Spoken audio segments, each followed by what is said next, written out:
ছাব্বিশে নির্বাচনের আগে বড়সড় সাফল্য তৃণমূল কংগ্রেসের। এদিন রাজ্যের মন্ত্রী উজ্জ্বল বিশ্বাসের হাত ধরে বিজেপি সিপিআইএম দল থেকে শতাধিক কর্মী তৃণমূলে যোগদান করলেন। কৃষ্ণনগর ১ নম্বর ব্লক দক্ষিণ তৃণমূল কংগ্রেসের উদ্যোগে এবং ব্লক সভাপতি স্বপন ঘোষের তৎপরতায় প্রথমে কর্মী সভা হয় কৃষ্ণনগর রোড স্টেশনের একটি বেসরকারি লজে। এই সভায় উপস্থিত ছিলেন রাজ্যের মন্ত্রী উজ্জ্বল বিশ্বাস। পরবর্তীতে কৃষ্ণনগর ১ নম্বর ব্লকের যে সকল পঞ্চায়েত আছে সেখান থেকে বিভিন্ন পঞ্চায়েতের বিভিন্ন রাজনৈতিক দলের শতাধিক কর্মী নেতৃত্ব তৃণমূল কংগ্রেসে যোগদান করে রাজ্যের মন্ত্রী উজ্জ্বল বিশ্বাসের হাত ধরে।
কাকা একটু দেখি, কাকা এদিকে কাকা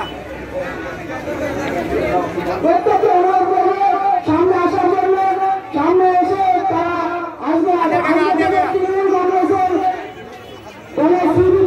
এবং সেই দায়িত্ব পাবে।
প্রথমে চন্দনের ফোঁটা দিয়ে বরণ করে নেবেন অঞ্জনা বিশ্বাস মহাশয়া।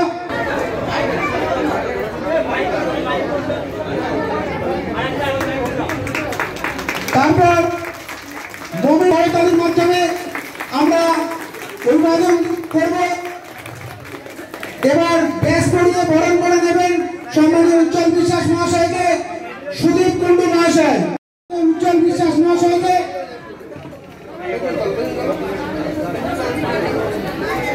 সম্মানীয় উজ্জ্বল বিশ্বাস মহাশয়কে প্রথমেই একটা মোমেন্টো দিয়ে প্রথমে চন্দনের ফোঁটা দিয়ে বরণ করে নেবেন অঞ্জনা বিশ্বাস মহাশয়া।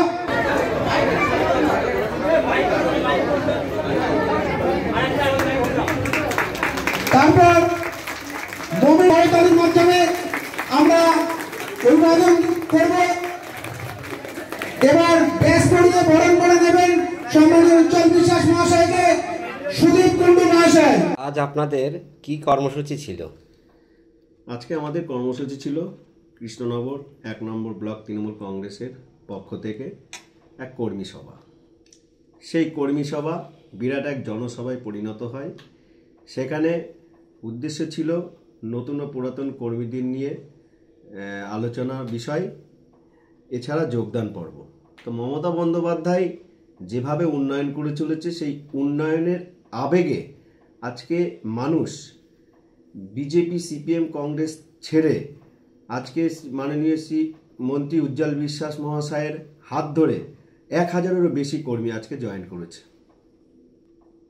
কৃষ্ণনগর 1 ব্লকে যে পঞ্চায়েতগুলো আপনাদের হাতছাড়া হয়েছে, সেগুলো নিয়ে আপনাদের কি পরিকল্পনা রয়েছে আগামী দিনে? দেখুন, আমাদের ব্লকে যে কয়েকটি পঞ্চায়েত হাতছাড়া হয়েছে, সেটি হচ্ছে আজকে বিজেপি এমন একটা দল, সে ভুলভাল বুঝিয়ে মানুষকে ডিস্টার্ব করে দিয়েছিল। তাই সেই ভুলের কারণে হয়েছিল, মানুষ সেটাকে আজকে বুঝতে পারছে এবং বুঝতে পারায় আজকে যে সমস্ত মেম্বাররা আজকে অন্য দলে জিতেছে প্রতীকে, আজকে সেই মেম্বারগুলো আমাদের সঙ্গে যোগাযোগ রাখছে। সামনের দিনে সেই পঞ্চায়েতগুলো আমরা তৃণমূলের দখলে আনতে পারবো।